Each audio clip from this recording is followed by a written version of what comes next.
રાજકોટ મહાનગરપાલિકા દ્વારા pre monsoon કામગીરી શરૂ કરવામાં આવી છે। વરસાદ દરમિયાન 87 જગ્યાએ પાણી ભરાવાની સમસ્યા, પાણીના નિકાલ માટેના 5000થી વધુ વાલ્વની સફાઈ કરાઈ।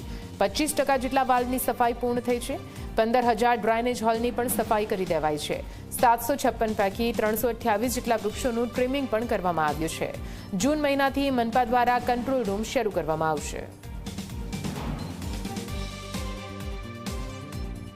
87 રાજકોટ શહેરમાં એવા પોઈન્ટ્સ છે જ્યાં વોટર લોગિંગ આપણને જણાય છે।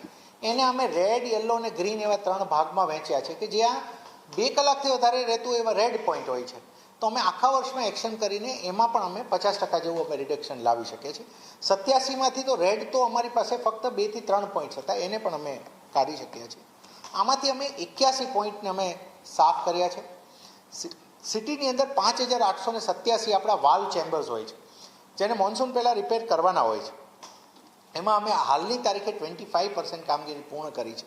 એટલે હવે અમારે આ મે મહિનાનું અમારું ફોકસ એરિયા રહી અને will be able to do it. Machine hall કહીએ છીએ કે જ્યાં મશીનથી આપણે સફાઈ કરીએ છીએ એવા 53261 અમારા જે ડ્રેનેજના અમારા મશીન હોલ્સ છે એમાંથી અમે 15978ને અમે સાફ કરી ચૂક્યા છીએ।